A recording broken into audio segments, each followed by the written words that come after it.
Good morning, Chicago. You're listening to Inspirational Perspective. I'm your host, Linal Harris, your very own life coach right here on WVON 1690 AM, the talk of Chicago. Inspirational Perspective on your radio is all about murdering mediocrity and living the best life possible.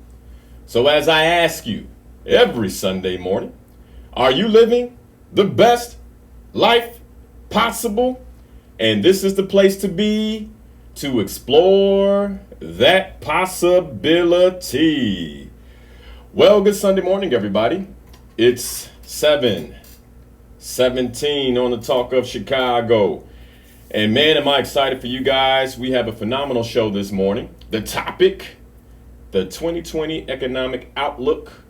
Very special guest this morning, Mr. Jeff Lewandowski. I'm going to be going to him in a moment, but a couple of things I want you guys to know before we switch there. One of the big things, I walked in this morning, found out all the phone numbers changed. How about that? And so for you old school listeners, if you remember the 773-591-1690 number, that's what it is again. So very easy to call in from memory now. So excited about that, but a couple of things that you all should definitely know. Those of you all who listen, those of you all who don't, maybe this is your first time. Be sure to join me tomorrow at noon for the free coaching webinar series. We've been having, what I would say is an enlightening sessions since the shelter in place order. By the way, we're 56 days into the shelter in place order here in Illinois. 56 days. Folks, that means that I haven't had a haircut in over 56 days. And let me tell you, I got hair coming out the side of my hat. My wife didn't think I could grow hair because I keep it so short. But anyway, that's the reality. And we're going to be talking about the reality of this global pandemic with Mr. Lewandowski here in a moment. But I wanted to cover that. To register for the free coaching webinar series, you can go to linalharris.com. That's LINALHARRIS. And also, I'll be on the SMG Lunch Lessons series. This upcoming Tuesday, we're talking about how, and it's basically, I would say, a master class on how to shift your mindset, even in a global pandemic. To register for that, you can go to smglunchlessons.com and register there. By all means, we'd love to see you on Tuesday. That is focused explicitly on getting our minds right for, in many ways, the conversation we're about to have.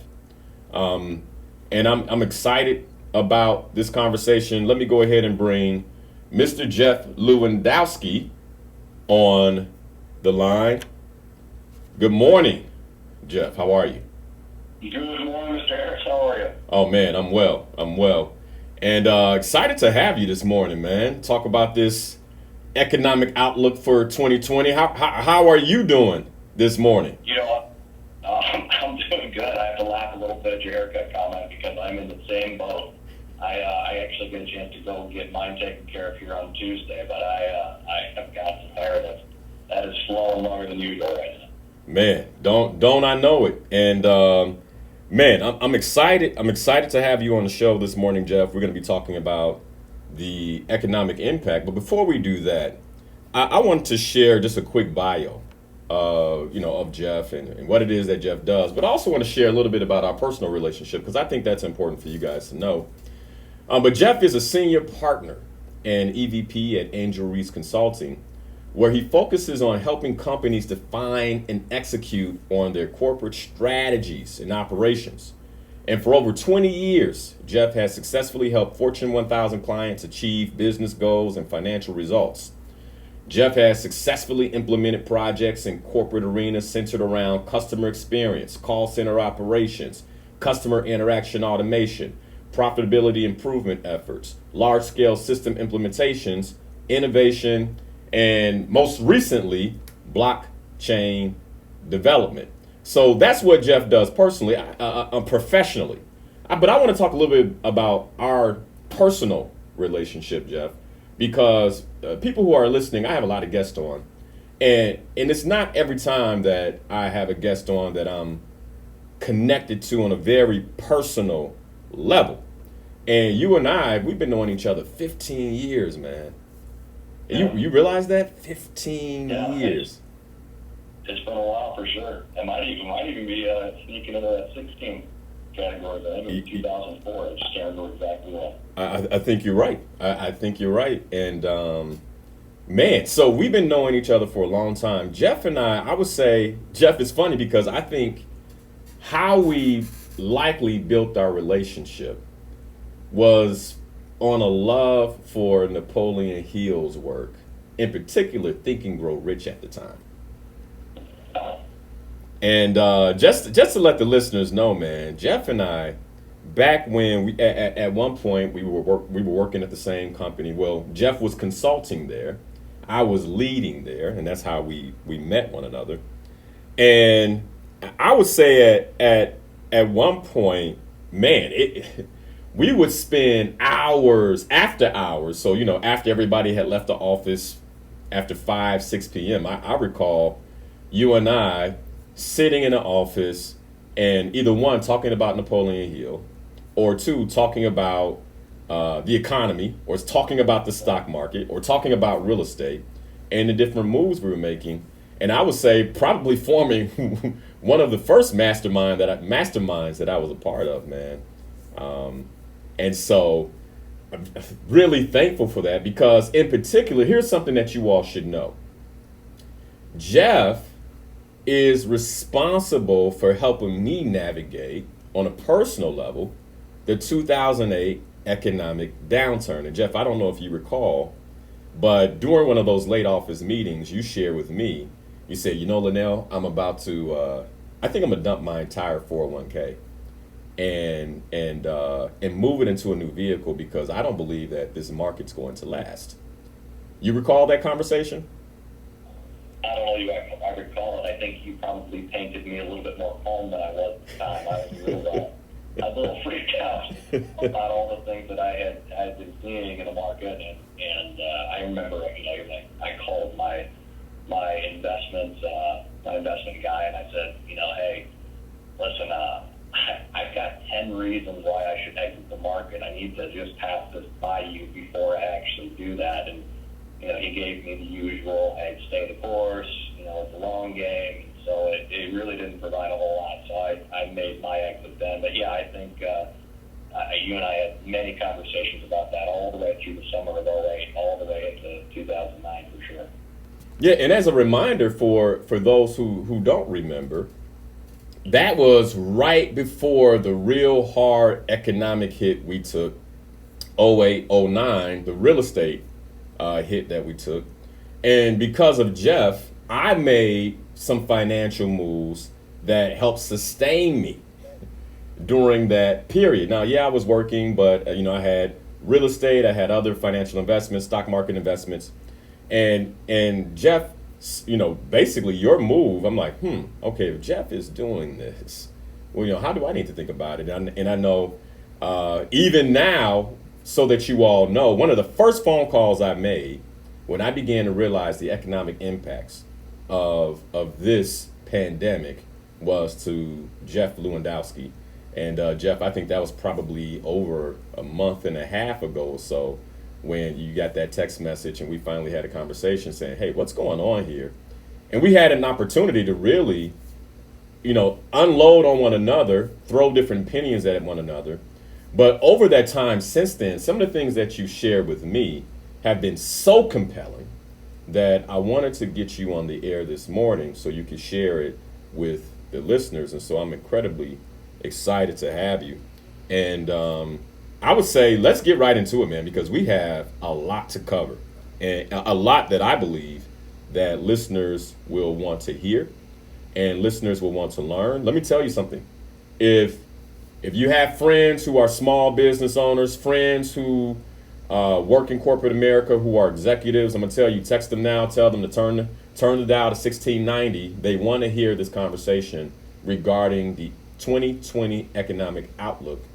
Who, with someone I feel is more than credible to have the conversation. So Jeff, let's get into it. And the first question I want to ask you is more of a personal question before we kind of get into the economics and we begin digging into the numbers. But, how are you doing and how has your family navigated this entire situation? And I'm curious about the ups and the lows, because I know for me, like any other human being, I've had my fears and I've had my solid stands where I'm like, okay, everything's going to be good. We're making the right moves. And now we just got to kind of sit and wait this one out. What about for you? How have you been? Yeah, no, I think that, just per some of the commentary, trying to find some of this information early, I started following some of that news set coming out of China about how this had broken out, some of the footage from there before it was really, on mainstream news, and started to get, a little concerned and wanted to basically prepare as usual. And I had a conversation with my wife, Mandy. I said, starting to get a little bit concerned about this virus. And she's like, well, what do you think we should do? And as funny as this may seem, I said, well, why don't we make that trip to Costco before everybody else does? And so we headed out there and stocked up and, continued to watch it. And we live on a ranch, so I think I told you that. We live on a ranch. I've got two young boys, 9 and 11. And for us, thankfully, we're in a situation where they've got some space to run around, and we've got some animals that they can run around in the pond and stuff like that. So from a perspective of how this has impacted us, it's been better than, I can't imagine having a young family right now in a high-rise in Chicago or New York, and not having that green space to let them run. But, oh, man. So we're fortunate. We're fortunate there for sure. But, I think my perspective on it is just, it's been a lot of introspection, and you don't have the commute, you don't have the business travel, you've got an opportunity to kind of dig back and think about things that maybe you wouldn't otherwise. And, I think I would summarize it or conclude this part of it by just saying, this is without a doubt the most impactful thing I've lived through, and perhaps has happened. Yeah, all of us. World. Yeah, I would say all of us. At least those of us who are, I would say, at the age that we are at this point in the 21st century. This is the most impactful thing. I would say maybe second to 9/11. Maybe 9/11 runs number 2 to this. I don't know. But I know, 9/11 was like kind of a short event that had ripple effects on the economy, ripple effects on how we thought about safety. Terrorism was not a term back then. Now it is a term. And I think that's a great place for us to look in terms of how these type of events create a ripple that change our lives. And we could go into that, but we really want to talk about money. We really want to talk about the economy today. And so, just piggybacking on a little bit. I mean, 9/11, you're right. That's a big, impactful deal. But even with 9/11, the things were shut down. Flights were shut down. It was a very short period of time. I think maybe a week tops. But never before in the history of the world has it shut down like it just did. We've had other pandemics. Yeah. We've had world wars. One that used nuclear weapons. I mean, that never before in the history of the world has it shut down like it just did. Yeah. So let's get into the implications. So what can we expect now? And for those of you who are curious and you love to see some of this on paper, Jeff and his team at Andrew Reise wrote a really good blog. It's posted on my LinkedIn page. And so if you follow me on LinkedIn, you can go out there and check it out. Or you could just go follow Jeff Lewandowski or Andrew Reise and check out the blog. But what I really want to do, Jeff, today is to dive into the blog and really begin chatting about some of what you all can expect And I know in the phone conversation that we had Friday, you were like, well, before we do that, Linal, let's talk about the Stockdale paradox. And so I'm just going to let you take it away and take it however you feel at this point. But Jeff, what can we expect now?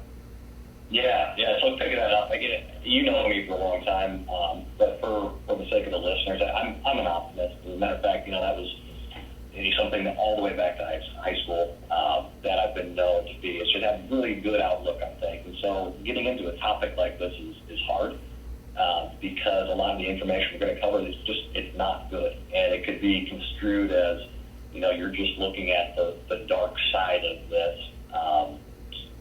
But the way to really kind of explain that is through the lens of the Stockdale paradox, and to give a little bit on what that is. With Admiral Stockdale, he was a soldier and ended up being a POW during Vietnam, and so he was in a POW camp with other soldiers, and they had no idea when they were getting out. Obviously, at treacherous conditions, you can imagine. Mm-hmm. And he made a comment that said, he was asked in an interview, who didn't make it of your fellow POWs? And he said, well, that question is easy. Like, the ones who didn't make it out were the optimists, because they were the ones who were just simply saying, oh, we're going to be out by Christmas, or we're going to be out by spring, and Christmas would come, spring would come, and they were still there. And so eventually they would die of just a broken heart, essentially. They had lost their will to live because those arbitrary goals they had set in their mind that were not based on anything had come to pass, and they had not been released from their situation. So what the Stockdale paradox is, and the reason they call it a paradox is essentially something that contradicts itself, is he wanted to weigh the need to be optimistic with the need to have a realism of the current state that you're in. He said, the state that I'm in is absolutely atrocious, but I have to maintain the optimism that eventually I will find my way out of this. And so starting with the Stockdale paradox, I think, is the right lens with which to think about the information that we're going to go through, because it's not an attempt to kind of just paint the situation we're in a negative light and give up, but basically it's trying to sit and get to a point where this is our current reality, this is our current situation, but you must never give up that there's an opportunity within this for you, or there's a way that you can prepare for it and come out better on the other side. And Jeff, let me just say this. Thanks for sharing that, man. And let me say this. As a coach, because I really, when you and I had the conversation, and I said, Jeff, I love for you to come on the air and share this with my listeners. After I said that, then I was like, well, man, this is so heavy. Do I really, this is inspirational perspective, right? We motivate, we inspire, we teach. And then I had to step back and say, well, wait a second. My role as a coach is to provide awareness. First and foremost, awareness. And a lot of that awareness comes around who we are, who I am, or who the client is. But then from awareness, we can choose. And that's when I said, no, the listeners absolutely have to hear what Jeff has to say. Even though we both share that optimism, we need to know so we can make decisions, so we can choose accordingly. And once again, I'm excited to have you this morning. All right, so let's get into this, man. Let's get into this, because this is a bit of a domino effect. And I want to be clear with the listeners. You want to tune in for the whole show, because we're not just going to talk about the problems. We're also going to talk about the solutions. But first, we have to identify, okay, what are some of the economic problems that are about to reveal their heads, or have already revealed their heads, and and basically then we can talk about in the second hour, well, what do we do about it? But from there, Jeff, what do we need to know about 2020's economic outlook? Yeah, so real quick, just kind of set it up. So you talked a little bit about Andrew Reise, the firm that I work for, just a little bit more. You think about what we do. If you're familiar with some of the big consulting outfits like Accenture or Deloitte, we do that same type of work. You think about Bain and McKinsey, where they develop strategy on a board level, we help to do that as well. So when we think about these things and go into every client situation, we always want to take into consideration the current macro and microeconomic impacts, because it has an effect on how we help or suggest for our clients how to deliver on almost any project that we do. And so that's the reason why we get into this, and that's the reason why we'll continue to dig into this data to try to truly figure that impact out. And so to give an example of how this impacts, we do a lot of work within the customer experience space, everything from developing customer experience strategy to figuring out operations. Where a client prior to this, it's a booming economy, a client might say, hey, listen, how do we engage better with our clients to get a better customer experience score, customer CSAT, or some of those things, NPS or Net Promoter Score is one. That shifts now. That shifts now to, okay, when I'm interacting with my customers, how do I make sure that I am maintaining a level of customer satisfaction while looking for opportunities to save costs? So it just shifts the lens a little bit in how we work with our customers. And so that is kind of a little bit of the base. One of the first things that we noticed is what's going to happen when things open back up again. So we had a little bit of an early sign from China. China opened up before we did. They opened up their shopping malls. They opened up their bars and restaurants. And while open, the people who were there that were visiting, the traffic and the clientele was still incredibly sparse. So again, this might just take time. People might say, okay, I'm not going to be the first one to rush out to the bar and risk getting infected again. But we don't quite know. Again, this is an unprecedented situation. We've never shut down like this. We see a little bit of the same coming out of places in the United States that have opened up in Georgia, some places in Texas. You're getting some people who, like you and I, have some pent-up demand for a haircut. But how long does that last?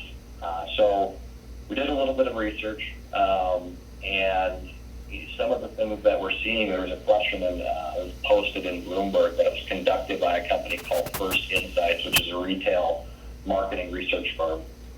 And they just simply asked the question. They said, how would you feel going back into places once the economy opens back up? And so, would you feel comfortable going back into places? And interestingly to me, on one side of the spectrum, about 50% or so of respondents said they would feel comfortable going back into a grocery store. I said, wow, so the economy opens back up and only half of the people feel comfortable going into a grocery store. And that's kind of an imperative thing to live. You need to get food. On the far end of this, but to that point, Jeff, here's what I would say, which is fascinating, because I know this study that you all conducted was on macroeconomics and microeconomics, and that's something that I want to talk about when we get into the second hour for the solution. But I don't have to grocery shop anymore. I can hire somebody to grocery shop for me. Yes. Who may not be afraid. So I think when we look at solutions, that's something we can talk about. But I just wanted to drop that in because I think it's an interesting component to all of this, how our economy works now, the macro and the micro. Yes. For some of the shifts that we're definitely seeing, with the alternatives to doing it. And that's one other thing here. That there's an article on CNBC on Friday, actually, that has an outlook of all the retail components of where it was at. And Amazon, the only one that was in the green. And I think they had a plus 8% growth, and everywhere else was negative. And thinking about that, though, like on the other side of the spectrum of this feedback or the survey, when it came to shopping malls, there were only 30% of people who said, I'm going to feel safe and confident going back to a shopping mall, which conversely means 70% of people will not feel safe going back into shopping malls, which is something that, again, that's pretty much a lot of the rest of this conversation rides on. But, again, perhaps it will take time. People will need to get out there a little bit or let other people see, what it's like, and if we have a resurgence or so forth. But telling for a shopper anxiety perspective, for sure, and just to kind of give an anecdotal component of this, Linal, is I noticed myself, while I've continued to go out to the grocery stores and some of the big box retailers, I think, the one thing that really stood out was kind of in for folks, and I read about this too, is that, the ones that, first of all, a lot of people were not even willing to make eye contact. Yeah. But the ones who were, it wasn't all of them, it was a smaller percentage, or 40, 50%. There was a real palpable fear that you could see in their eyes as they kind of maintained that 6-foot distance at all times through, the store procession. Yeah, and I agree with you. And I've noticed something very similar myself. And one of the things that I think we both know is that these type of things play out economically. Like there's a consequence, a ripple effect of that type of fear, and really social fear of, like if I didn't know you, Jeff, and we were both at Costco in the line, there's no more joking. There's no more, hey, did you see such and such, because there's no sports on television. Like there's a palpable distance between how we're interacting with one another, which would make sense that, people are saying, hey, shopping malls seem to be a bit frivolous right now. I don't feel comfortable going. So what is this? So what else can we learn from, some of the data that you all have received at Andrew Reise? Yeah, so just one more point here real quick on the shopping anxiety. I think one of the interesting things that, this is something that I think has a lingering effect. We'll open up, but we won't completely come back to normal very soon. But I think there's a part of human nature that naturally will drive people to come back. We're a social animal. Yeah, and I think you're even seeing you're seeing it pop up in California, where they have, essentially a stay-at-home order in California, but there's a lot of the masses that are like, you know what, I'm going to go to the beach, not because you're telling me that I can, but because that's what I want to do. So they're doing it. In New York, you're seeing certain places pop up that are almost speakeasy style, where they're just going to bars, kind of underground bars, to congregate. So I think that part of human nature will eventually allow us to get past some of this anxiety of going out. But I think the bigger one, Linal, to think about is that this has also been, from an employer perspective, this has been the biggest stay-at-home experiment ever conducted. For the first time, the stay-at-home, or the work-from-home thing has been a little bit sparse, but there's always been this general anxiety on the part of the employer to say, if I've got my entire workforce that's able to anyway, working from home, am I sure that they're actually being productive? There were a lot of questions that have probably been the biggest hindrance. But this, this situation has brought up an opportunity to say, look, there's no choice. You have to stay home. And so this is where I think the biggest part of the impact is going to be. I call it the stay-at-home event. We've been at home now for 2-3 months in some cases, and what we're seeing is that there's other surveys being conducted first from the employee side saying, how do you like this? When the economy is open back up again, do you want to stay in this work from home mode? And in aggregate, 50% of everybody who responded, and in some cases up to 80%, said, yes, I want the work from home situation to be my default situation. I want to come in for certain, events to get together, cultural development, holiday parties and whatnot. But employees generally are saying, hey, I like this. I don't want an hour or a 3-hour, 2-hour commute to the office. I don't want to have to, spend another hour or however long it takes you to get ready in the morning. And the productivity levels, interestingly enough, during this time frame, have actually stayed consistent. In some cases, actually increased. So Jeff, so to that point, why is this work from home event that you call it something that we should be worried about economically? Like, what's the correlation there? Yeah, so there's another component of this. This is probably more powerful than a group of employees wanting to do it, and that's the amount of money that companies can save. When you think about so even from a business owner perspective myself, this is a big line item on the expense sheet, and if I can remove the need for office space, all of that money that I usually spend on office space drops directly to the bottom line of the income statement. And so that just turns into pure profit. And so from, especially publicly traded companies, there's shareholders and there's boards that dictate to the executive teams, and they're constantly looking for ways to increase revenue or decrease costs, because every dollar that drops to the bottom line in the form of earnings or income equals increased market value of the shares. Mm-hmm. And so I think a perfect example, and this one just came out on the 12th, was Jack Dorsey and Twitter. And so they came out, and the quote that they had there was, if employees are in a role and situation that enables them to work from home, and they want to continue to do it, they can do it forever, and we'll make that happen. And so this is a technology company that, by the way, this event hasn't necessarily had a financial impact on them. So other than maybe the ups and downs of the stock market, right? But in terms of value, like hardcore value, Twitter, this is ultimately really a non-event for them, and they'll rebound. So the CEO was saying, you can work from home as long as you want. And then you have other organizations where they've taken a hit. They've taken a hit on profit.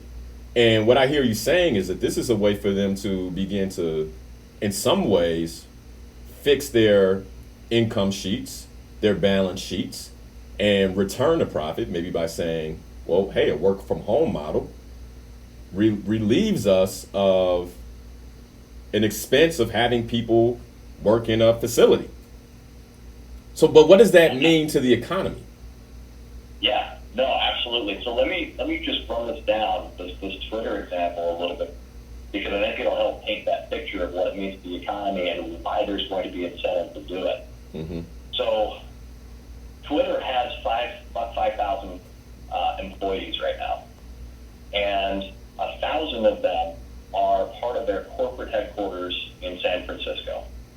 San Francisco right now is the second most expensive office space commercial market in the country, right next to New York. So it's about $13,000 per employee per year to rent office space in San Francisco. So once again, just to make sure that's right. So if you have 10 employees and you're renting office space that's for 10 employees in San Francisco, you're going to spend $130,000 a year on that space just for the rent. That doesn't include all the other amenities, the coffee, the cleaning, all the things that go into that. Security, all those, mail room. Yeah, and so from a Twitter perspective, they have 1,000 employees that are in that San Francisco office. So they're roughly spending $13 million a year for a headquarters that Jack Dorsey has just said you have no reason to ever return to if you don't want to. So that's $13 million they can save. There's a term, people who are, your listeners who are familiar with stocks or familiar with finance will understand it. It's called PE, also known as price to earnings, and it's a ratio that you look at from a stock valuation perspective. If you have a very high PE, that means that there's either a lot of growth with that company or it's very expensive. If you have a low PE, there could be opportunity to invest, or it could be just a stagnant, non-growing company. So price to earnings is also a measure that says for every essentially dollar I save, how much of that can turn into stock valuation. So for Twitter, their price to earnings ratio is 18. It basically means the total value of all of their outstanding shares or market value times the price per share is 18 times higher than what they earn on the bottom line. And so essentially, again, take that $13 million. That $13 million times 18 equals an increase in the value of their company by $235 million. Wow. That's a big statement. You've got a big motivation. You've just done this. It's been the largest work from home experiment ever conducted. And in short, it worked. And my productivity level stayed the same. And my employees are telling me that they like it better. So why do I need at least all of this office space? I may not get rid of all of it, but I'm going to get rid of some. So somebody on Facebook, by the way, we're streaming this live on Facebook. If you want to see the slides from Andrew Reise, you can see this live on Facebook. But somebody on Facebook just said, wow, that's a commercial real estate investor's nightmare. I mean, would you concur? I would concur, and I mean and that's part of the Stockdale paradox. That's what I'm going to talk about. I don't want to provide just a doom and gloom scenario, but it's not a good time to be in the high-rise business right now. And I mean, who would have ever? I mean, I don't know that a year ago this time saying that someone would have laughed us out the building. Oh, without a doubt. But here we are, May 2020, and we're looking at an economic indicator that says, all right, commercial real estate's about to take a hit. That's number 4 in American GDP? Global. In global. You're right. Number four in global. In global GDP. Yeah, so if you take a look at all of the industries and kind of consolidate them into ones that we're used to seeing on a global level, global commercial real estate is about $4 trillion per year and across the globe. Mm-hmm. And that's the number 4 overall industry that you can count in global GDP. All right, so number 4 takes a gut punch. What does that mean? Like, what does that mean? Like, does it stop there? Because my guess is that this becomes a ripple. And what we see most of the time in the economy is that there's a domino effect. So one gets knocked down, it kind of presses up against another. And then the next thing you know, we you know how you see these things on Instagram and such. You see just a domino effect where dominoes are falling all over the place and everything changes. Yeah, huge ripple, huge domino effect. When you think about who invests in commercial real estate, it's a lot of fixed income. So you think about it, one of the, again, your audience that understands finance will get into this, that as you're talking to a financial advisor, what they'll usually do, and this is very generally speaking, and to be very clear, I am not a financial advisor, and this is certainly not advice, but they'll set you up when you're younger with more aggressive types of investments. Mm-hmm. They'll have you invest in Twitter, in Google, these high-growth technology companies. And as you get older, what they'll do is they'll pare back the perceived risk, and so you'll get into municipal bonds, you'll get into real estate that has perceivably a Oh, wait. So are you saying that many folks who have been sitting on a low risk portfolio might be headed towards, or not headed towards, but sitting in a high risk portfolio now?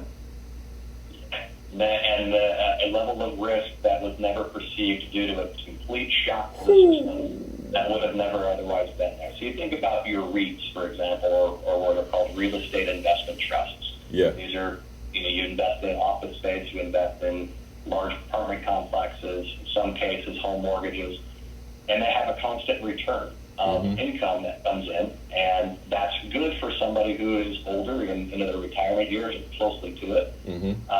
And now that's in definite question right now, and one that we'll talk about a little bit later, but the municipal bond market, getting local bonds for states and local municipalities are also, in my opinion, at risk here. Got it. And that's something I want to talk about in the next hour when we get into solutions, Jeff, because somebody right now, their heart is beating. And I want them to say, just stay tuned, because again, there are moves that we made back in, you and I collectively made back in 2008. I know there's a move I made in 2018 that has saved my retirement portfolio, my investment portfolio. But these are just things we have to know so we can make the choices. And man, this is, all right, so let's continue to play this out. So one ripple effect goes into, economically, folks who may be retiring, folks who are in kind of the so-called secure positions may no longer be secure. What other impact does this have? And by the way, we got 3 minutes before the top of the hour. What other impact does this have? Yeah, so I'll just kind of set the stage then, and when we come back after that 3-minute mark, I can dig in a little bit deeper. But there are certainly 4 primary impacts to what, again, I'll call the work from home event. The first one is, as we've been talking about, on the office real estate space. So again, number 4 in global GDP, or global revenue rather. Right. So you got to think about that. Most of this office space has banknotes underneath it. So now we're impacting the banking sector, which, by the way, is number 9 in global revenue. You think about the bars and the restaurants that surround these office parks that are counting on a vibrant lunch crowd or an after-work happy hour crowd. Then you think about the pure property taxes that are coming off of these office spaces that go to fund the public works. Whoa. So that's probably the biggest one.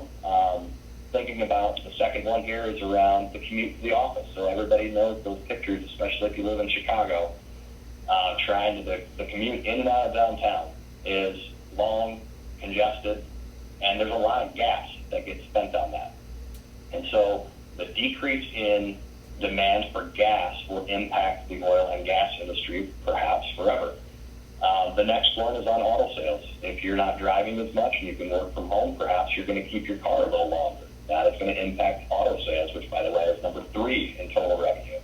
And then lastly, business travel. So the Zoom environment that we're in, or Zoom being the technology that people use as video streaming, and they're saying, well, you know what, maybe I don't have to get together for that convention as frequently as I used to in Las Vegas or Chicago or anywhere that you've done it before, which is going to have a ripple effect on auto rentals, hotels, and airlines. And we can get into some of that further as we're able to come back to the top of the hour. All right. If you've been listening, my name is Linal Harris. I'm your host. You've been listening to Inspirational Perspective. On the line with me this morning, I have Mr. Jeff Lewandowski, who is a senior partner and EVP at Andrew Reise. We've been talking to the 2020 economic outlook. He just covered the domino effect, the ripple effect, that we may see simply from this new work from home event that he calls it.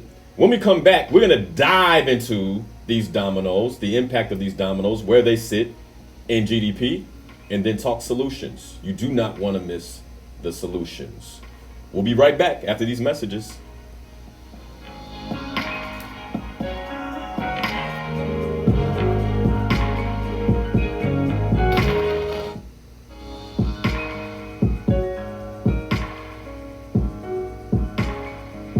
The talk of Chicago and the voice of the nation. 1690 WVON, Berwyn, Chicago. Update, I'm Christopher Cruz. Could the summer actually All right, be you all. rescued? Man, Almost every let me state tell you, has give me- begun to give me 1 partially second reopen here. the process that will speed up in the coming week. Correspondent Polo All right, I'm reading says questions the here. Jersey Shore So whatever questions is you back guys to where have, it please, was please, before. please let me know. Walking, running, riding bikes. So that way when we get back on the line, I can line them up for Jeff. But what questions do you guys have this morning? You can drop them in the comment. Good morning, by the way, to everybody. Excited that you all have joined. And by the way, if you know someone else who could benefit from this conversation, benefit from watching the recording, by all means, share the stream. Share the stream. As I said before, this conversation is about awareness. It's about awareness because when we have awareness, that means that we can then make choices. We can make choices. Whether you choose to do something or not, you're now in the choice arena when you're aware. And I know for me that typically when I'm in the choice arena, my idea is to choose with powerful intention. Based on the vision I have for my life, I would definitely say you all do that. But at the same time, what questions do you all have? What questions do you have? And again, if you know anybody that should be listening to this right now, that should be hearing this right now, by all means, share this, get them on the line, have them tune in, because they can get this information real time. And in the second hour, we're going to be taking some questions here. But I saw some questions. I think some of those questions got answered for you guys as we've been going. Let's see here. Somebody said, stay-at-home experiment, are we being tested? I would tell you this. From my own experience in corporate America, I would say initially it was not a test. This was survival. As a matter of fact, I have clients who are executives who are working around the clock to figure out how to make technology work so they can get their employees working from home. Some in the call center space, some in other spaces where, think about a call center situation where you have 500-600 seats. And this is, again, commercial real estate. And you have 500-600 seats. And these people are all sitting around each other, but they can no longer do that due to this whole physical distancing clause, right? So then they say, well, how do we get all those people into their homes? And now that they're in their homes, CEOs and executive teams are sitting back saying, well, wait a second, we spent a lot of money to get them in the home. It seems like they're just as productive, if not more productive. You guys saw the chart. Why would we bring them back? Especially after taking the economic hits that we've been taking. We need to bounce back. They're not concerned about commercial real estate, right? Commercial real estate's an expense. And so are we being tested? What I will say is, as soon as executives see this, they begin to survey, they begin to administer the test to see, does this work? What we hear Jeff saying is that they said, yeah, it does work. And so as a result, they're likely going to move to keep some of this going. Now, you'll have some old school CEOs who want to bring everybody back. But let's see if the board keeps them. Because I think a lot of boards will say, no, sir, we need our earnings up. You can't do that. So it's no longer just a CEO decision at this point. All right. How do you see technology playing into all of this? I see technology playing into all this. I know that's not a straight answer, but I see technology playing into everything. Everything. 40 years ago, you couldn't have done this. If the economy shut down, you couldn't have worked from home, right? And so here we are. And technology has a huge role in it. Let me see what other questions you guys have here. Just looking through the questions real quick. At least the ones that I can answer. Anything else I can send over to Jeff. I see the pivots. So mutual funds may not be so safe anymore. That's serious news. It is serious news. That is serious news. Again, we have to be thinking about the type of places we put our money. And, Jeff and I can talk about that when we get into solutions. But I know what I've done with my money. And when this all began to happen, there was no concern because I knew I was not going to lose money. And by the way, I gain money when stock market goes up. And so, but again, this is a financial vehicle that, it's not talked about. What does he see for the travel industry? I think he kind of hit that towards the end there, Henry, in terms of what he sees for the travel industry. And let me see here. If I'm not mistaken, global travel is number 10 in GDP and is already taking a huge hit. You can see that Warren Buffett's company, Berkshire, trying to remember the name, you guys know, but they pulled out of the airline industry at the last minute this past week. Heard a lot of investors that have been kind of following. So travel industry is in trouble right now. And I think it will bounce back. But again, you're looking at some time here. Somebody said I got Zoom stock. Good for you. Zoom stock has exploded. Looking for more questions. Let's see. I've heard some people discussing investing at this time. Is this something that you would suggest to get ahead? Let me say this, okay? If you're not a seasoned investor, you definitely want to get some support, okay? You don't want to just be out here willy-nilly. I think a lot of people learned that when they just jumped into airline stock, and then Warren Buffett pulled quite a bit out. They took a significant loss depending on how much they bought. You want to have some experience, and you want to maybe work with a group that across the board are working together. But we're coming back.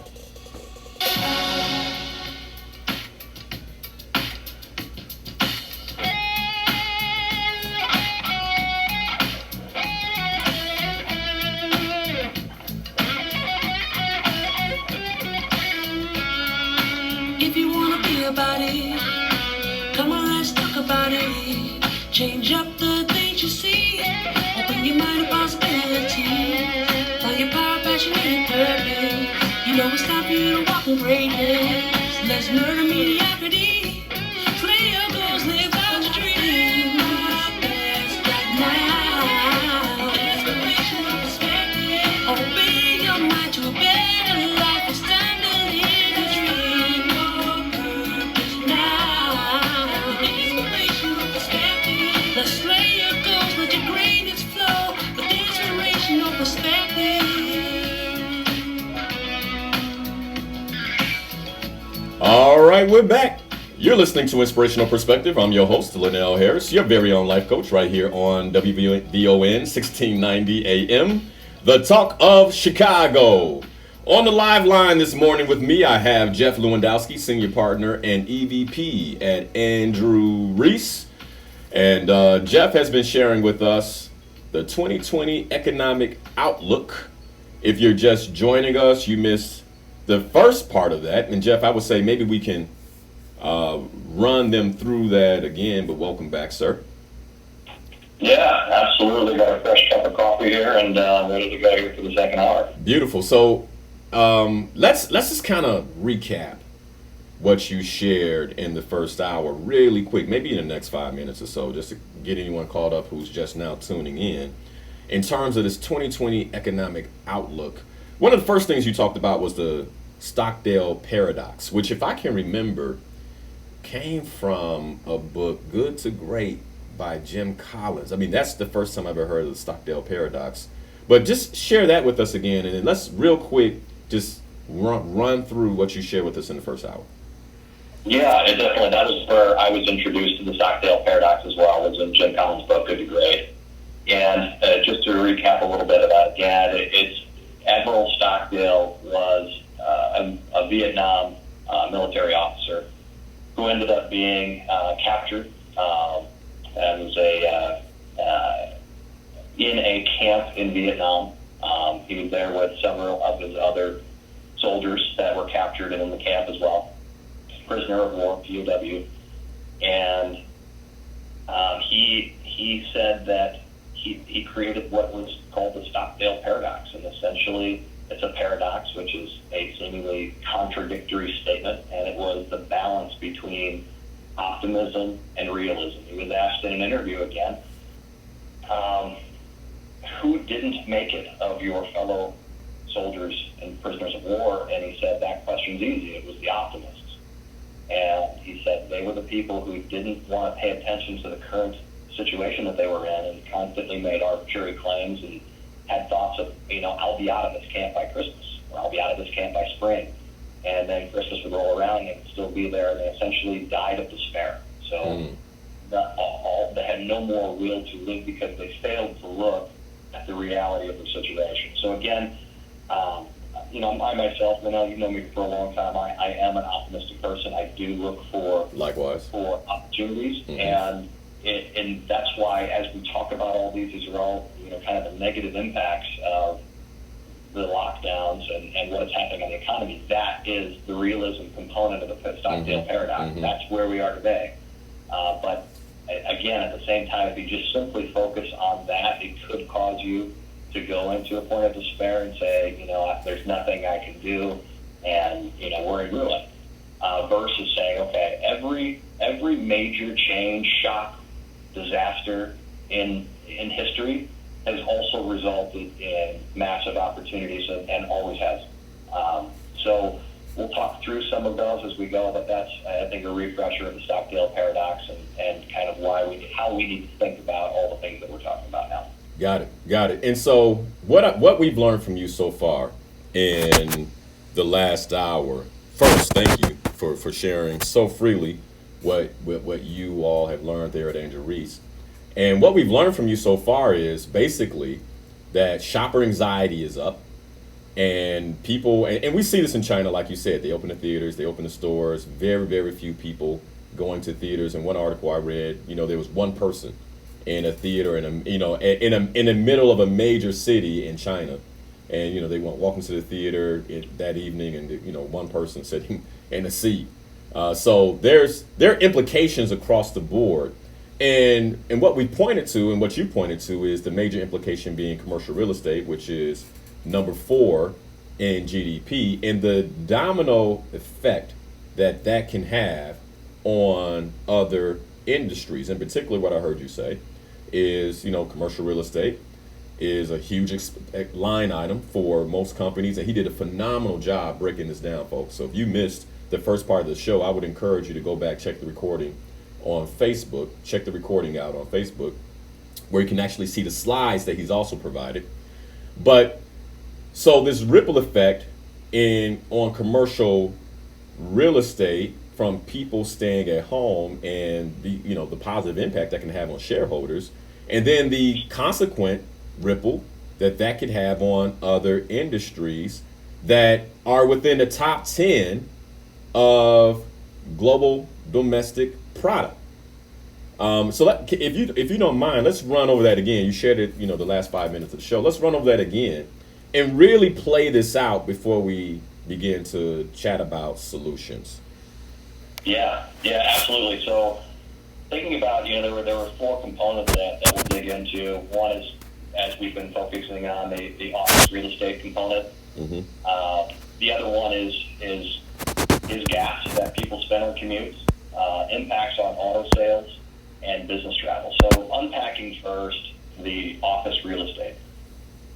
Again, I can't emphasize this enough, but number 4 in terms of global revenue is total commercial real estate. Now that's more than just office, but office is a big part. Right.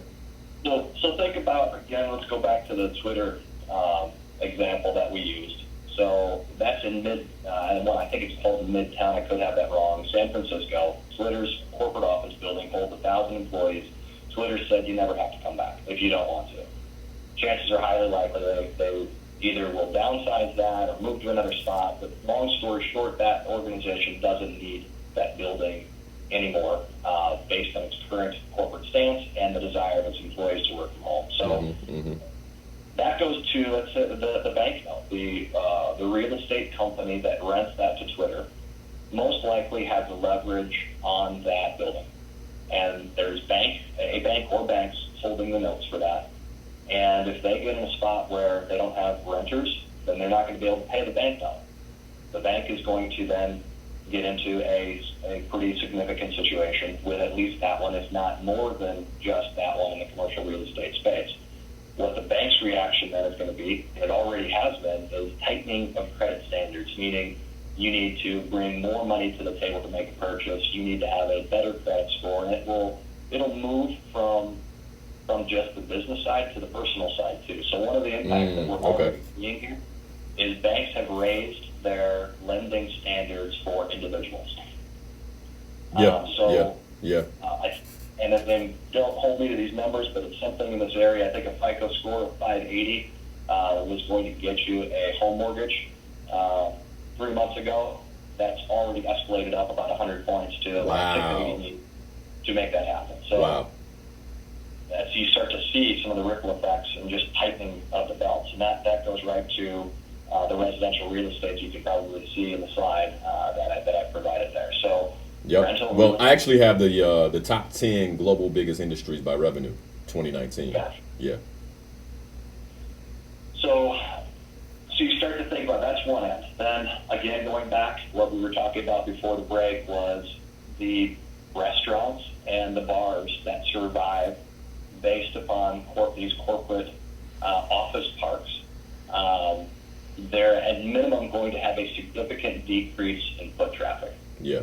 So they were already pretty thin in terms of margins based on the rents that they were having to pay to the real estate companies. And so you put a situation where they have less foot traffic, and then they need to space less people through there. There's going to be a good percentage of them that aren't able to make it. As a matter of fact, I think the last survey that I read was that 25% of all restaurants upon reopen will not be coming back. Got it. So some of our little favorite spots before this whole thing went down may never open again. Yep. Yeah, and which makes sense. I mean, and this is the other part where, technology and understanding these things is so important, because I can only imagine that some of them probably didn't pivot fast enough. into the online game, into online sales, into delivery services, whatever. They didn't pivot fast enough. As a result, their businesses just aren't surviving, or maybe they were in places, like you said, near commercial real estate where the main source of revenue came from people going to lunch, and that's just no longer there. So what else is going to be impacted by commercial real estate? One of the things you named was, another ripple effect was the car industry. Yeah, absolutely. Everybody has in their mind, they can picture that commute, especially in the big cities, LA, Chicago, New York. That commute for most people is, hour, 3 hours sometimes if you're out in LA. All of the gas spent on those is one area, but if you're driving your car less, there's less wear and tear, you're having less miles on the car, chances are, either in a lease or a car that you purchase, you're going to extend the amount of time that you hold on to that vehicle, most likely because you're just not getting the miles out of it. And so you think about that from where that sits on global revenue, that's number 3. That's the people selling cars, dealerships. So Jeff, would you say, because I'm looking at this chart here and I have it up for the listeners. That's 3 categories in the top 10 global biggest industries. Number 3, global car and automobile sales. Number 6, global car and automobile manufacturing, right? Because if consumers don't have the money, they're not buying. And we have over 30 million people out of work right now. So they're not buying.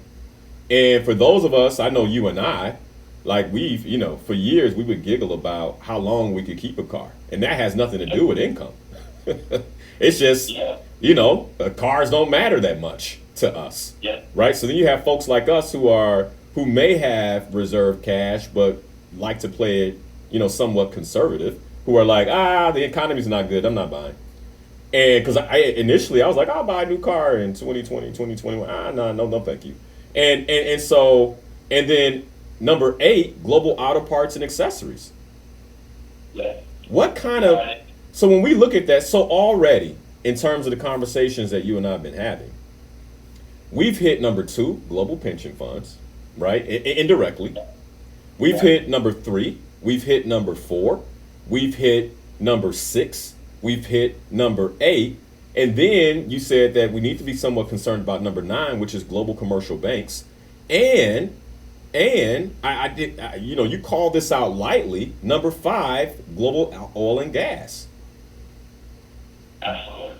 Yeah, and you add this up in terms of the total revenue by all of them. This is the majority. And this top 10 is massive. And you take a look at it too. Number 10. While number 10 will probably have a less longer term impact, it certainly has global tourism.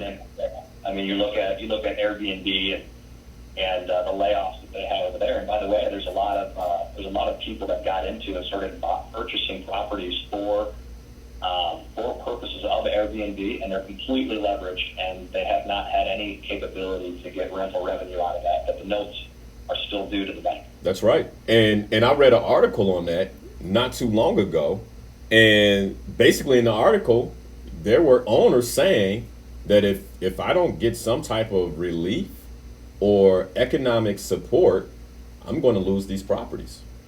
Yeah.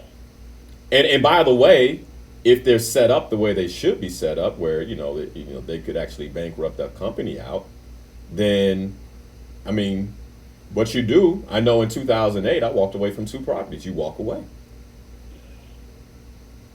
That's exactly right. So that you take a look at that again, and some of the trickle through effects that we haven't really gotten into is what that means then for state and local municipalities, because. So let's talk about that. Let's talk about that, because this is all.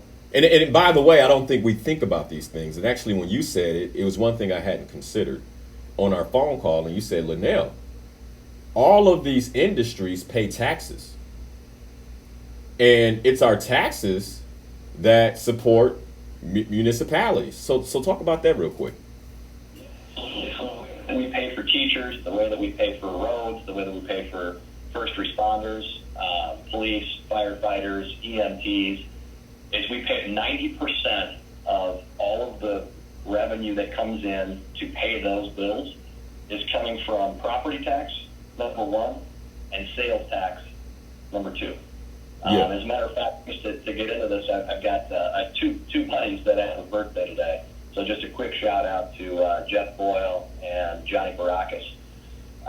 But Johnny, I mentioned Johnny here because he works for the city here in Kansas, and he was just told that they're going on rolling furloughs, and they're going on rolling furloughs because of the impact that they are not seeing related to sales tax. So all these businesses are closed. The amount of sales tax coming in the door is shy, and so they're finding ways to furlough city employees that aren't considered on the first responder list. Wow. So here it is, because I know a lot of people.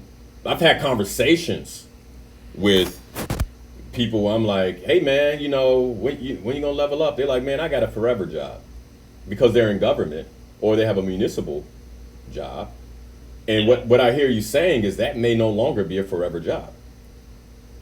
You're right. There's two that municipalities can respond, and they have their own impacts. One, they can increase the percentage of like how much they charge for sales tax and property tax, or they can lay people off, or a combination of the two. But any way you look at it, there's consequences to raising taxes. You can see that in New York. So New York was consistently raising taxes, and they've had a huge flight of people out of the state. You can see that happening. So that's the game that you as a leader in a city, when you're trying to tweak sales taxes and property taxes will be. So another thing that happens, so Kansas City, as you know, splits between Missouri and Kansas. There are individual arbitrage opportunities. I'll call it consumer arbitrage, where somebody says, well, the liquor tax on the Kansas side is a lot higher than what it is on the Missouri side, so I'm just going to go to Missouri to buy my liquor because I'm going to get it for a lot less than if I buy it in Kansas. And so these are also things that you need to consider. So if you raise sales taxes too much on the Kansas side, you're actually going to lose some of the revenue that you would have otherwise had, because people will go over to Missouri again. So then you have this interesting dichotomy, because we have something very similar here in Chicago, where, gas is much cheaper in Indiana, and the border is not too far away. And so I know people who live close to that border, many of them travel over to Indiana to purchase food and grocery shop and purchase gas. And you're saying those type of things, based on the decision of lawmakers, could become even more perilous in the future if we don't vote in the right lawmakers.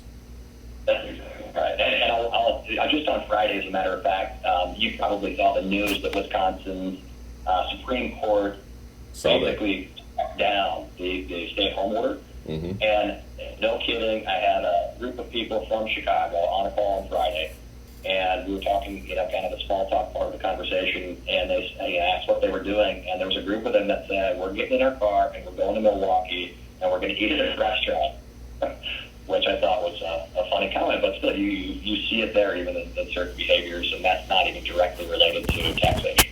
Right, because that's revenue that's leaving the state and going to another state when we think about that. And so as a result, that could impact Illinois. So here in Illinois, our future municipal structure as this revenue goes other places. That's on a small level, but what I hear you saying is when things begin to open back up, how different states and different municipalities handle this reopening could have huge implications on municipal budget.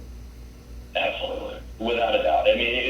I can definitively say there will be massive impacts on all municipal budgets pretty much across the entire United States based upon this lockdown for primarily sales taxes and eventually here with real estate taxes. Got it. Okay, so Jeff, here we have a picture now. The picture, like you said, and I remember our call, because I remember getting off the call like, oh boy. You said, Linal, well, actually it was a text message initially. And what you said was, hey man, we've done some work. We have a 2020 economic outlook. It's not pretty. and you know I'm an optimist. That's pretty much what the text said. And for anybody listening, like this is, we've talked about this. This is not brand new information for me, but even hearing it again, I think it's, it sits heavy. It sits heavy. So the question now becomes, now what? If I'm a listener at home and the questions are coming in on the Facebook stream, what about education? What about entertainment? What about events? What about, people are, they're beginning to think, which is a good thing because now they're at choice. And so for people listening who are like, Linal, I don't like you this morning for doing this to me, for waking me up on a Sunday morning to this message. Let me say this, that my commitment to you has always been that my purpose is your success. And I would not put a pit in your stomach unless I felt it needed to be there for your long-term success. So Jeff, now what? Like what can we do as individual consumers, as small business owners, as entrepreneurs, as employees? What are some of the things that we need to be thinking about in terms of solutions?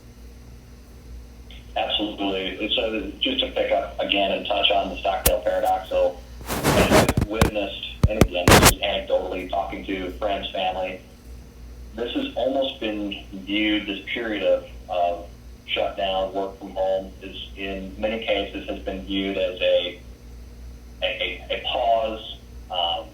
Everything's going to go back to normal once we open up, and nothing much has changed. That to me is equivalent to what Admiral Stockdale talked about when he said, didn't make it. It was the optimal. I agree. So you have to really think about all the things that we're talking about today in terms of your own personal life and your own businesses, and not rest. This isn't a resting time. This is a time to reflect, think about it, and plan. And I will say, my first piece of advice is, we've gotten some of the government stimulus checks that have come in, and I know, anecdotally, that some people have spent those. I would suggest that you retain that. There will be more for sure, but you utilize that as a way to build your war chest, so to speak, to get through this tumultuous waters that we are certainly headed into. Got it. Now, Jeff, what if I'm in a situation where I'm on unpaid leave, man? I'm furloughed or I've been laid off. That check, I spent that on rent. So this is where I take a look and see if there are opportunities that you can think of. If maybe you can pick up some work on the side, whatever that might be.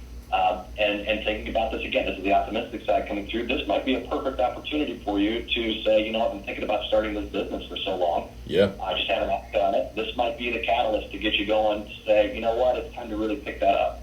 Maybe it's an online, but there's a lot of opportunity there. One of the things that I've been telling people, and this is really important because, folks, so we pointed to how things work. I mean, in this conversation, the GDP chart that you shared with me, Jeff, that I put up on the screen is 2019. That was 2019. And what I think what we forget is that money's going somewhere.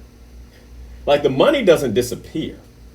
It may not be going, like in the future, it may not be sitting in commercial real estate and sitting in car manufacturing and car parts like it used to, but it's going somewhere. And I think for those of us listening, we have to begin thinking about, okay, where's the money going? And how can I align myself to make sure that my family, we're positioned properly to take advantage of how this economy is beginning to change. Because I think what you're communicating to us is, hey folks, a change is happening. Absolutely. And so thinking about the advice that I have for my clients is the same that I have for individuals. Mm-hmm. Number one, look for opportunities to save costs. Mm-hmm. So if you spend less than a minute, here's another quick anecdotal. It was kind of a funny conversation I had with my son's head football coach. And he called me out of the blue and didn't even say hello. just said, he's like, I have this process. Every month I get my paycheck, I put the max amount of it into my 401k. I make sure I've got the right allocations to pay for my mortgage, my utilities, all of the things I have there. And then I just don't even monitor what's left in the checking account. And I spend it where I will, don't pay attention to it. By the end of the month, whatever I have left in that checking account, I just simply slide over to my savings account, and we start all over when the paycheck hits the first of the month. And he said, you know how much money, Jeff, I had in my account last month? And I said, no, tell me. And he goes, $4,000. The guy, I had $4,000. He's like, are you meaning to tell me I am frivolously spending $4,000 every month in ways that I don't even track? And how long have I been doing this? So these are opportunities to reassess some of that discretionary spend. You probably are experiencing the same by not being able to go out. These are opportunities to tighten the buckle, and I think that you need to do it. The second thing is, if you've got expenses, whether those be, like we've talked a lot about office space. If you don't need the office space, get rid of it as a company. But as an individual, maybe you live downtown New York, downtown Chicago. You've got 2 cars in your family, 2 leases. You're rarely using more than one car at a time. Maybe it's time to take a look at that other lease and lighten up on it. It really is a time to focus on cost savings opportunities where you can peel back to plan for this. So that's really step number 1. Got it. And let me dive into step number 1, because conserve cash, cut expenses. It's easy for maybe you and I to say, because this has been an ongoing practice, right? Yeah. I mean, when my wife and I first got married, she's like, "You're kind of cheap," and I said, "No, I wouldn't call it cheap. You got some nice things," right? But I'm conservative. I'm very thoughtful, frugal, and conservative, right? Because I'm always looking around the corner for things like this. But this has been an ongoing way of living. What advice would you give to someone who they're like, cut costs? I mean, I just leased this car. I love it. Like what would you say to them? And what advice would you give them? It's going to be a hard look, and I know that there's certain parts of this that the keeping up with the Joneses type piece. It's not going to necessarily feel good in a lot of cases, but I think coming to the reality of where you're at, don't be the last one out the door to try to get rid of that car before it's too late. So I think that's just take a hard look at that, because again, this has never happened, and I can't say this enough. This has never happened in the history of the world. This is that kind of event. And I'll tell you this, I think we're gonna get to see what the Joneses are really made of right now. Exactly. We're gonna see. Hey, what are the Joneses really made of? Who, this person or this family or whoever I'm chasing, what are they really made of? Because I think a lot of people who have been overspending, if they're not listening right now, they don't make an immediate shift, then the pain will come. And that's one of the reasons that I want to drive awareness like this. All right, so what's the next thing? What's the next thing that you would say regarding solutions? And just real quick, I think Warren Buffett was the famous person who said that it's not until the tide rolls away from the beach that you see who isn't wearing any clothing. Yeah. So that kind of goes to your comment. But the next thing I think is really to take a look at what you do, your business, and how it's delivered. So, for example, you think about if you run restaurants, and you run restaurants that are located down by some of these big office complexes, it's time to take a look at your business model. That's probably not going to be sustainable. So what can you do? You start to think creatively, using the optimistic components of thought and saying, okay, well, can I get food trucks? Or are there something that's more near maybe a different part of town that's not heavily dependent upon that office part? Where can I start to take a look at it? Can I do a catering business?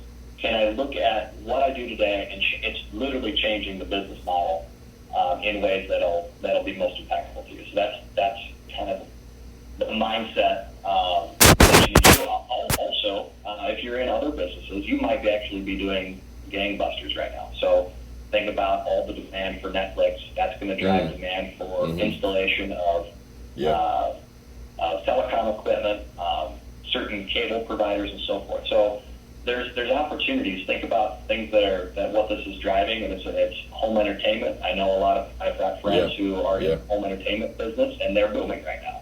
Yeah. People are building theaters in their homes because they're afraid to go out, or they just don't necessarily want to spend all this time on some kind of entertainment. Let me tell you, yesterday, the neighbor who has older daughter, but 2 sons that are a little older than my boy, not a lot older than my boy actually, because he's 2. But he had somebody come drop off the blow up thing, the blow up little center, and they were in the back jumping in the blow up center, and there's no party. I mean, it's just his boys, but he decided, hey, for whatever reason, maybe they've been good. I'm gonna do this for them, which is something I've seen them do it for large parties, but never like that. So you're right. Certain businesses, again, the money's going to go somewhere else. Certain businesses are going to begin seeing an increase in revenue. And that's something maybe entrepreneurs should be thinking about. One of the other things, Jeff, that we talked about in terms of entrepreneurs, you mentioned this quickly, and I want you to hit this a little more. Because when you say business model, a lot of small business owners, coming from the corporate space, we get business model. We understand that, right?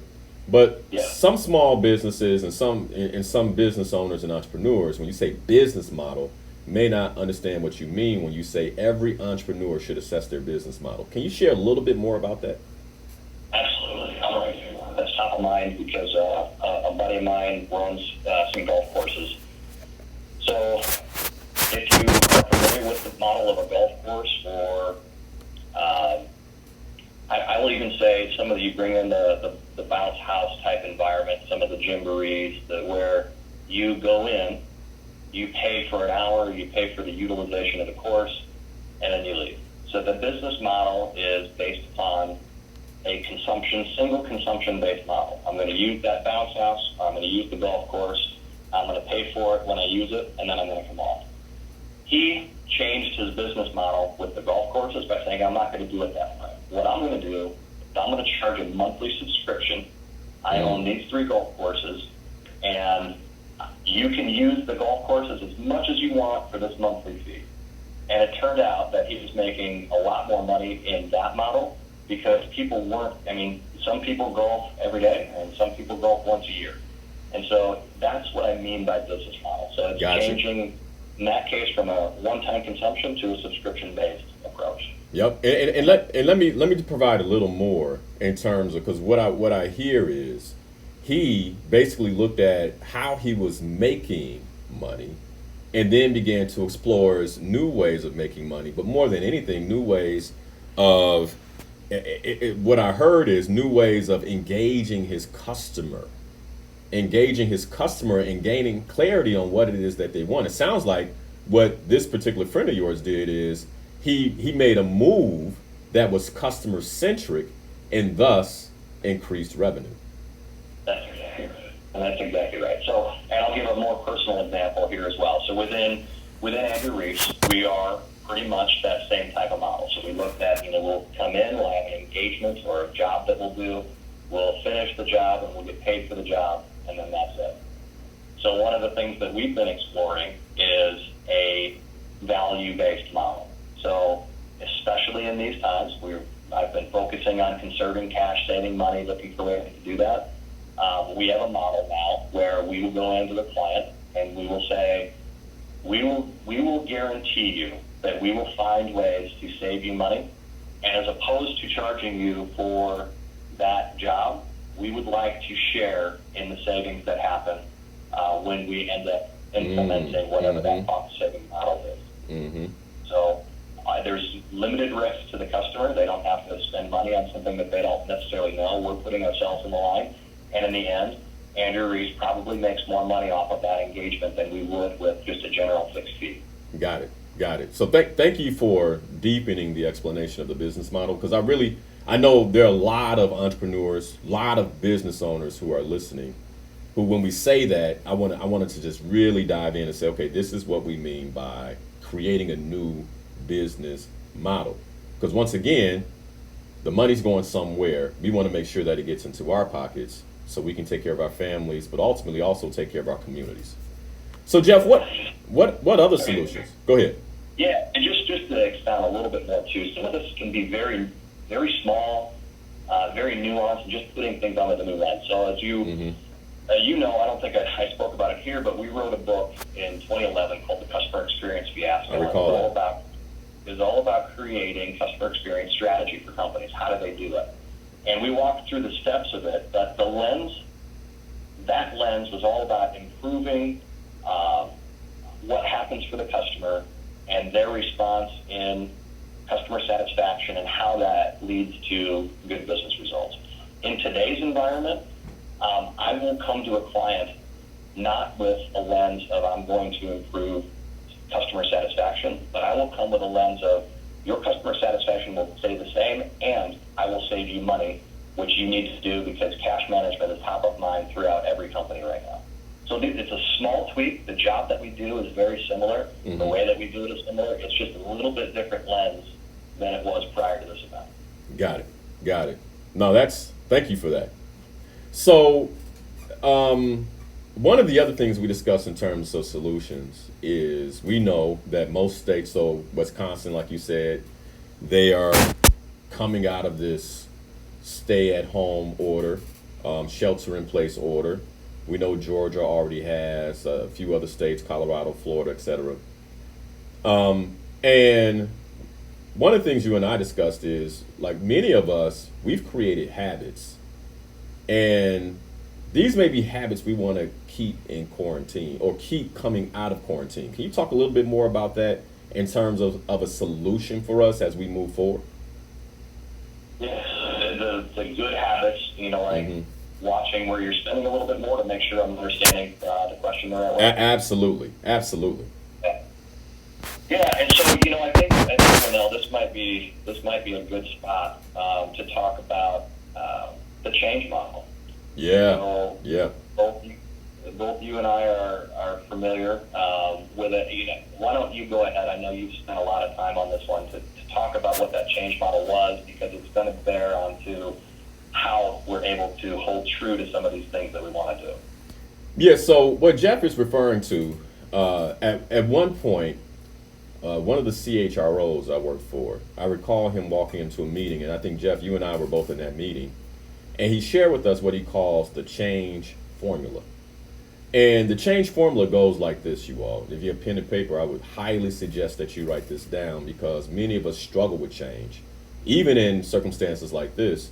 And this will really help you get underneath why you struggle with change and actually change, right? But basically the formula goes, change equals first your vision, right? So you put change in the equal sign, and then put vision, your vision. You all hear me talk about vision all the time and the importance of vision. As a matter of fact, in one of my frameworks on how to manifest anything in your life, it starts with a vision. You have to have a vision. But then change equals vision plus dissatisfaction with the current state.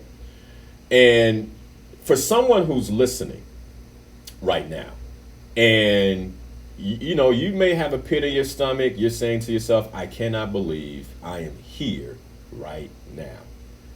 It might not feel like it, but I think both Jeff and I, we've been there. And Jeff, I think you would say the same thing to this person. It's awesome that you're feeling that way. It's awesome that you're feeling that way, because that takes us to the next step in this formula, which is the first step, or another way to say it, plan. So you take that energy, because remember, all emotion is energy, and you take that dissatisfaction, you take that whatever you're feeling as energy, and you say, okay, what's the plan? And the way the change formula works is change equals vision plus dissatisfaction with the current state plus your first step, which is your plan. All of that must be greater than the resistance to change, because there's always resistance to change. My Slay Goals members, you guys hear me say this. My clients hear me say it. And for those of you who listen on a regular basis, you hear me talk about resistance. The only way you will change is when the vision plus the dissatisfaction with the current state, along with your plan, is greater than the resistance. And then that's when we get breakthroughs. boom, breakthrough, and you change. And I think one of the things that you and I were talking about, Jeff, is that this environment right now, the changes that we're going through and the unpredictability and uncertainty we're facing is a phenomenal time for people who otherwise wouldn't have changed to make changes in their life. Use this to make changes in their life that they wouldn't have made. So when they look back at 2020, yeah, you might not feel good right now, but when you look back at 2020, you say, hey, that was a year that defined me. That was a year that created what you see right now. And I believe many people who are listening, if they take this to heart, they can use this formula and really, really tap into something powerful. Jeff, I'm curious, what would you add? Yeah, no, I couldn't agree with that more. The part that always stood out to me with that equation was dissatisfaction with current state. And if you look at any change program that's out there, and you think about what people say with AA. So they say no one will ever be able to do this until they come to the table themselves. And usually before they come to the table, they need to hit what everybody calls rock bottom. Once they hit rock bottom, that equals dissatisfaction with current state. And just on probably a less aggressive notion there, personal story. You and I were both college athletes. And when I started a family and got into corporate America, I absolutely slacked on the physical fitness and focus on health. And I wasn't necessarily overweight. I just had a body composition that was just a little different. I think I was 35 years old, and I went to help a friend move a table. And just, the table is awkward. It's got chair legs coming off it, and I'm bending it around a doorway. And I tweak a hamstring and my back, and that to me was my dissatisfaction with current state. I said, that's it. I'm 35 years old. I'm helping a buddy move a chair or a table, and I'm tweaking a back and a hamstring. And then ever since then, I've been back and working out. But those are, obviously a lesser circumstance than what we're dealing with right now. But thinking about that, you need to make a commitment and say, all right, today's the day. I didn't know that I was going to hear this message on Sunday morning, and I didn't realize that perhaps things are as dire as they are. And using this as an opportunity to grab that energy to think about your existing business model, think about side work if you are currently furloughed or have been laid off looking for that new deal. Hey, Jeff, let me say this, and I know I shared this with you, and I share this on the weekly webinar, the free coaching series that you can join by going to linalharris.com Monday at noon, which is a plug if you need help. Definitely a plug if you need help. But if you are furloughed, if you are laid off, or if you are unpaid leave, you are unemployed right now. Like, we've got to, folks, this is a brand new time. You are unemployed. And so you should be looking for work. You should be looking for work. And here's the other thing. I have clients who are hiring. And I told them this is a great time to hire. Poach people that great companies have let go. Get them. Get them. If that person's on unpaid leave right now because their company didn't plan properly, go get them. So people are hiring. And we talked about the money's moving. But I just want to say that because, and by the way, if you are an employee, let me say this too. If you are an employee, you should have a side hustle because you never know. That's absolutely right. Yeah. But go ahead. I had to drop that in there. Go ahead. No, and I'll build on it a little bit too, because whether it's this time or any other time, you think about a job. I think the side hustle, side passion, whatever you want to call it, another way to generate revenue is just a different mindset. And so that's right. You think about all of the financial advisors out there. Anybody's always saying you have to diversify your investments. You have to have a little bit in real estate, a little bit in technology, a little bit in bonds, whatever it happens to be. But they don't say the same thing when it comes to where you generate the majority of your income from. That's right. You should always be looking for ways to diversify your income stream, and that's been something that I think has been right in this time and out of this time. But now might be again that dissatisfaction with current state in this current time, and this wake up call could hopefully be that opportunity to start looking for that new line of revenue. Absolutely. So Jeff, we got about 7 minutes or so left here. And what do you foresee happening in the next 2 to 3 years? I know that right now you and I we've been talking about 2020, 2020 implications. And I think we're both clear that this is not just a 2020 type of situation. Like some of the things, the impact of some of the things that you shared with us this morning will ride out. Who knows? This might, I mean, long term, this could be how we live life. Not so much with the physical distancing, et cetera, but the economic impacts that you shared. So what do you foresee happening in the next 2 to 3 years? Yeah, so first, you take a look at, again, we're going macroeconomic level. So world GDP is approximately 85 trillion. Of that 85 trillion, 21 trillion is generated from the United States. So think about that number for a moment. $21 trillion is the total amount of output by the entire country, the United States. 50%, over 50%. Actually, 50%? It's 21 trillion over 85 trillion. Oh, 85 trillion, so more like 25. Yep, that's right. Okay, 25%. Okay. So these are big numbers. Yeah, that's big. So the latest stimulus that was passed was about 2.3 trillion. Mm-hmm. The new stimulus that's on the table right now, and is being, I think it just passed Congress, is 3 trillion. So that's over 5 trillion in stimulus. So if you look at that, 5 trillion of 21 trillion, we've already looking at 25% of the total output of the United States is going in some form of stimulus for the COVID response. My personal opinion is that that number gets closer to 7 or 10 trillion before we're all done. So the short term here, it probably feels like, well, I hear what you're saying. There's impacts, I should be preparing, but I'm not feeling it yet. Maybe some of you are, but a lot of people are saying they're just not feeling it, which is leading to that everything's going to go back to normal piece. Bottom line is that the government can't do that forever, lest it risks not having any output because it's just all based upon debt. Right. So in the short term, I think we're going to head into more stimulus. We're going to get some of that money that's going to flow through, but eventually that has nowhere to go. We can't continue to do it forever. And that's when you'll start to see some of the impacts of what we talked about today. So the next couple of years, I think, is going to be a downward trickle from a Main Street perspective. I think Main Street, the amount of money people are making, all the things we talked about, restaurants, if you're renting real estate, those types of things are going to go down. You're going to get some hardships that are going to happen. I think we start to peak up as people start to adjust, find new ways to make a living in whatever that happens to be, and we start to come up in the next couple of years. That's my personal perspective on it. Mm-hmm. I think there's going to be a lot of opportunities too. Yeah. So there's in economics, one of my favorite economists is Joseph Schumpeter. He came up with this concept of creative destruction. While certain technologies come about, and everybody talks about this too, they're like, well, everything's being automated. So this was already something that was in the works prior to COVID.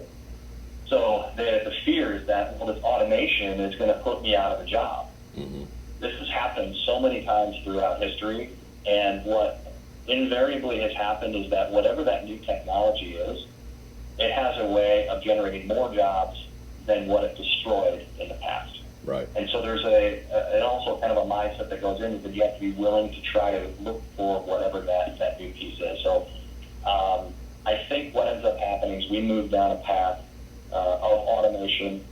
I think we have people that start to move out of the cities in favor of going to some place that, maybe you always love to go to the mountains. You go on ski trips. You are now no longer going to be tethered to a apartment in downtown New York. You can go live in Colorado now if you want and work from home. So these are some of the positive things that are going to come out about this and the different changes that are going to be there. So I'll summarize a little bit. It's going to be a rough ride for a couple of years, but at the end, I am optimistic based upon history that we always seem to come out of this with new ways of working, new industries, and more jobs that are based upon that than there were before.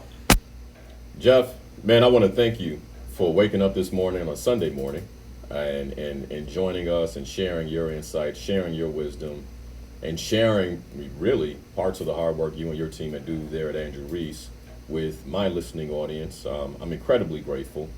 Also, man, I'm just grateful for the friendship. When I think about some of the financial moves that I've made over the years, you've been quite the influence there across the board, whether it's early entry into cryptocurrency, moving money out of 401k into universal index annuities, just different financial moves that I've made to protect myself, protect my family. You have been one of the main influences along with others for that. And I just want to appreciate you. I just want to acknowledge you for that and acknowledge you for, what you continue to do, the work you continue to do even now, helping and supporting us think about things that I know many of us don't want to think about, but I think ultimately prepare us for what's next. And that's what's important. Change is the only consistent thing that we will see in life. Now, I think we all know that.